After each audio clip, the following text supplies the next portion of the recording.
Bonjour, pour cette capsule vidéo, nous allons revoir le code que nous avons saisi dans les étapes précédentes et nous allons essayer de l'améliorer d'un point de vue propreté du code et sécurité, sûreté de fonctionnement. Alors, il y a beaucoup de choses à dire sur la sûreté et ce cours n'étant qu'une courte introduction, on ne pourra pas tout expliquer. Toutefois, je vais essayer de donner quelques exemples de bonnes choses que l'on peut faire.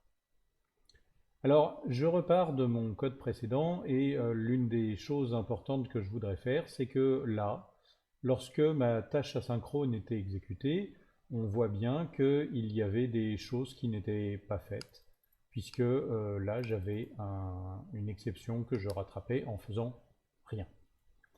Alors, il y a plein de moyens de débugger, mais en fait, une chose que je voulais, c'était pouvoir regarder directement les messages d'erreur au cas où on atteignait cette ligne-là. Or, ce message d'erreur-là, j'aurais voulu l'afficher dans mon fameux TextView. Donc, je vais commencer à mettre des choses. Alors, les messages d'erreur sont affichés dans des zones d'erreur qui sont accessibles à Android Studio, mais moi j'aurais voulu donc que ça apparaisse dans l'interface. Pour que ça apparaisse dans l'interface, ce qui peut être utile lorsqu'on est par exemple sur une application en production et que l'on entend récupérer des informations depuis les utilisateurs, c'est d'afficher dans l'application les résultats. Donc, pour cela, il faut être capable d'avoir une chaîne de caractères qui va représenter ce qu'on appelle la stack trace. Toutefois, c'est pas tout à fait évident de l'afficher. On va utiliser un print writer et donc on va simplement utiliser donc toute une collection de string writer et de print writer, et ensuite on va dire qu'on a une chaîne de caractères qui n'est pour le moment pas encore définie, qui est tout simplement ceci.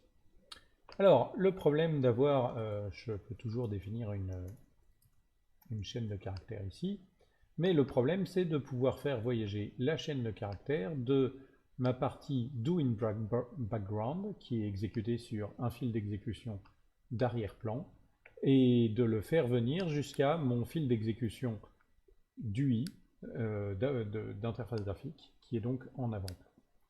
Et pour ça, il va falloir que je change le résultat, parce que là, actuellement, la seule chose qui voyage, c'est un bitmap, qui est marqué ici, ici et ici. Alors, une possibilité, c'est de renvoyer par exemple une paire. Donc, en utilisant voilà, en utilisant une paire, on va pouvoir renvoyer des éléments un peu plus compliqués. Donc là, par exemple, on pourrait faire une paire et donc protected pair string bitmap. Et puis ici, bien sûr, il faut renvoyer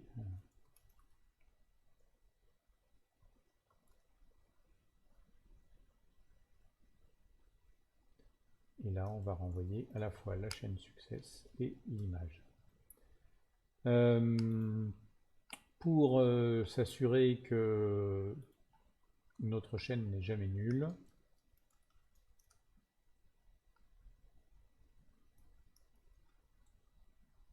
on peut toujours utiliser ceci.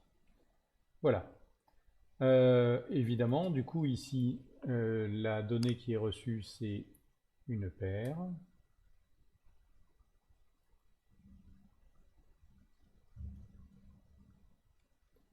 Et donc là, il faut faire attention que le result dont on parlait est bien sûr le result.second. Et donc on va faire if result.second est différent de nul, Alors, on va faire cet affichage-là. Donc ça, c'est le cas où tout s'est bien passé. On a une image, et donc on va pouvoir l'afficher. Mais sinon, on va faire tv.setText de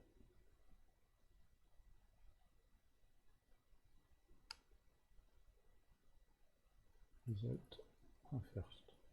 Donc, première chose importante, j'ai commencé par me doter d'un système qui me permet facilement de véhiculer une chaîne de caractères entre mon fil d'exécution d'arrière-plan et mon fil d'exécution d'interface graphique.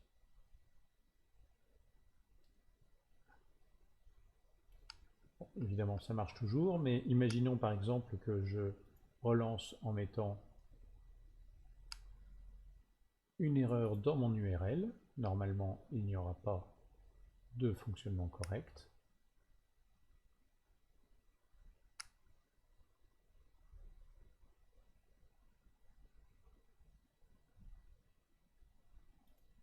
Ça peut bien s'exécuter.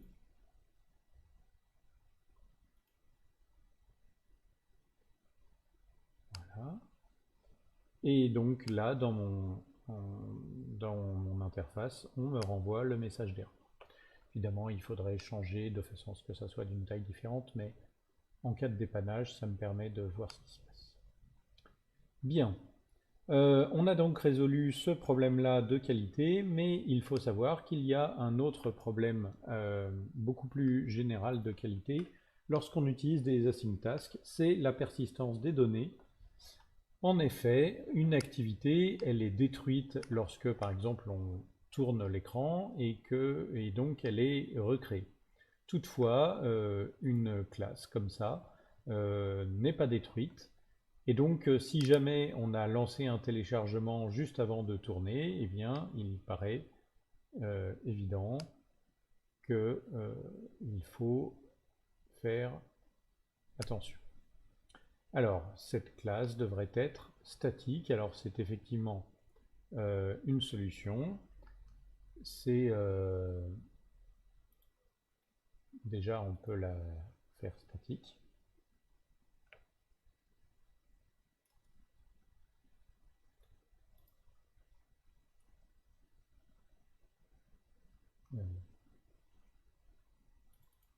Mais on peut aussi faire attention à l'annuler.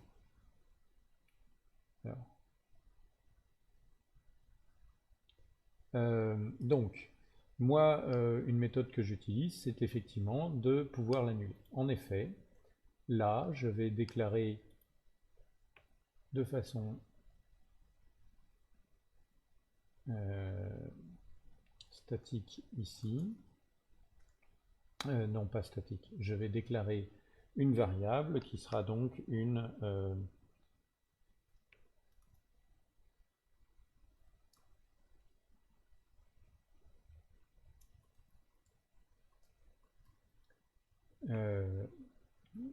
download task, comme ça. Et l'idée, c'est que cette download task, eh bien, je vais la détruire si jamais mon activité est détruite. Donc pour ça, il faut que je recopie ici.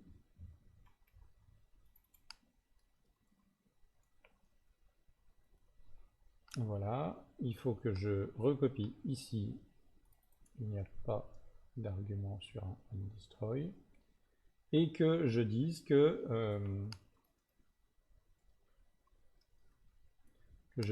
si download task est différent de nul, alors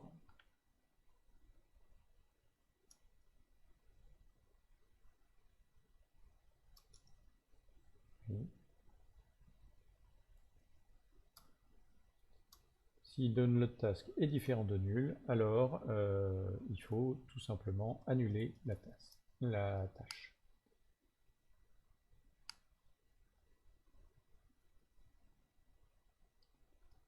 Voilà. Donc là, ça permet de s'assurer qu'il y a une seule tâche qui travaille à la fois, et surtout que lorsque on détruit l'activité, on détruit la tâche qui va avec. Sauf que j'ai menti, puisque j'ai dit qu'une seule tâche travaille à la fois, mais on voit bien que si on clique énormément sur le bouton, eh ben, on va en exécuter plusieurs. De plus, je n'ai pas dit comment initialiser ça. Voilà. En effet, si je clique plusieurs fois sur le bouton, mon fetch image va intervenir.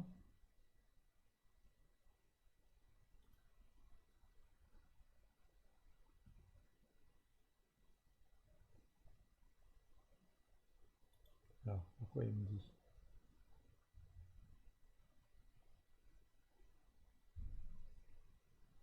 Non, en fait, c'est ça où il fallait mieux le déclarer. Là, il faut dire que c'est une async task de string void.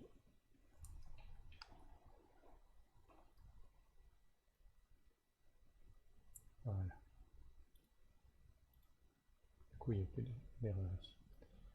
Donc, comment empêcher que download task ici soit écrasé lorsque on appuie plein de fois sur le bouton? Eh bien, de toute façon, c'est une bonne chose à faire parce qu'on ne veut pas être en train de récupérer plusieurs fois la même image, d'autant que l'image ne change que toutes les secondes. Donc, on peut importer d'autres éléments, et la méthode que j'ai choisie consiste à faire une sorte de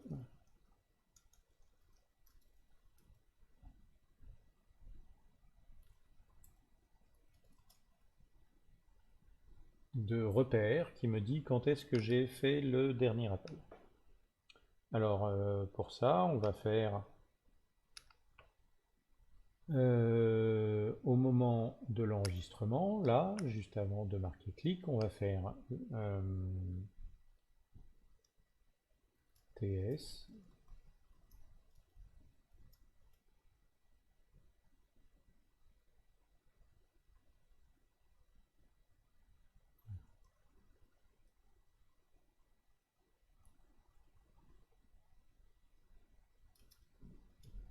Non, c'est plus comme ça.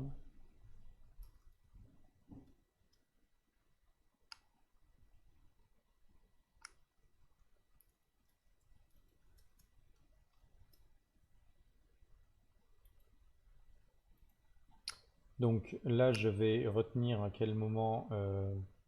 Ah non. Voilà, on va récupérer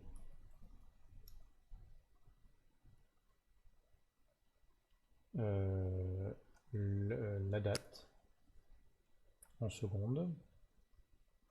Et ensuite, on va faire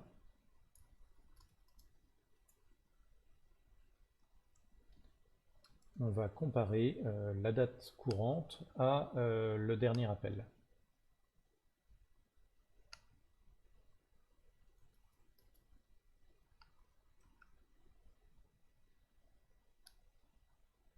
Alors on veut évidemment ne créer une nouvelle tâche que si download task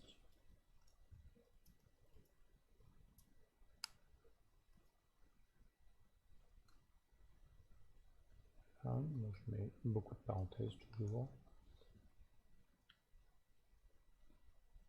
On va faire la création, la création, la création, et bien sûr, on enregistre le fait qu'on ait créé une tâche.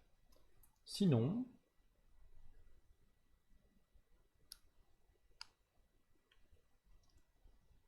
là on va faire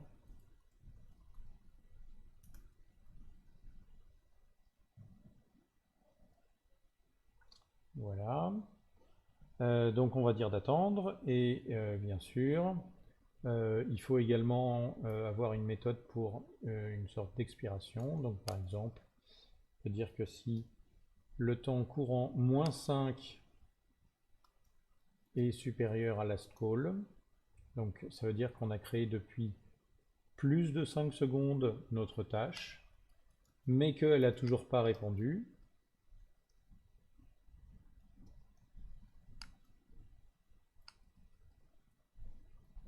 Alors peut-être qu'il est temps de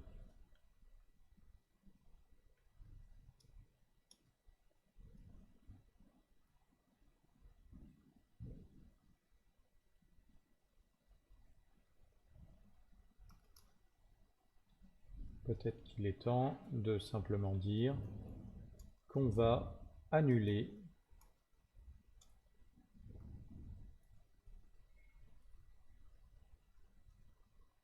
la tâche qui était en cours d'exécution.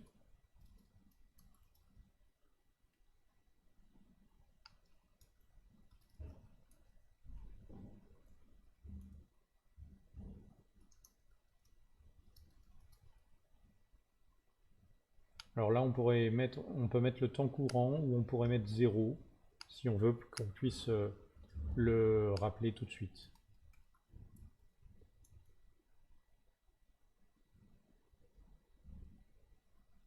Voilà, donc là normalement, ça s'exécute. Et donc, on va pouvoir vérifier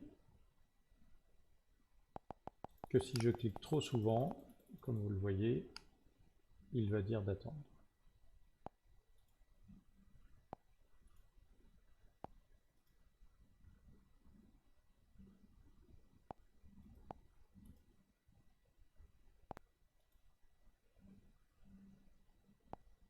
Je clique vraiment trop souvent.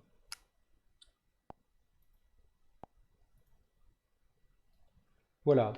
On peut encore faire un certain nombre d'améliorations là-dessus, évidemment. Il y a des tas de possibilités. Par exemple, si là on annule, on pourrait tout de suite relancer la récupération d'une nouvelle image. Tout ça est améliorable, mais pour le moment, on a quelque chose de robuste et qui suffit à nos besoins. Voilà, je vous remercie, et puis à bientôt dans la prochaine vidéo.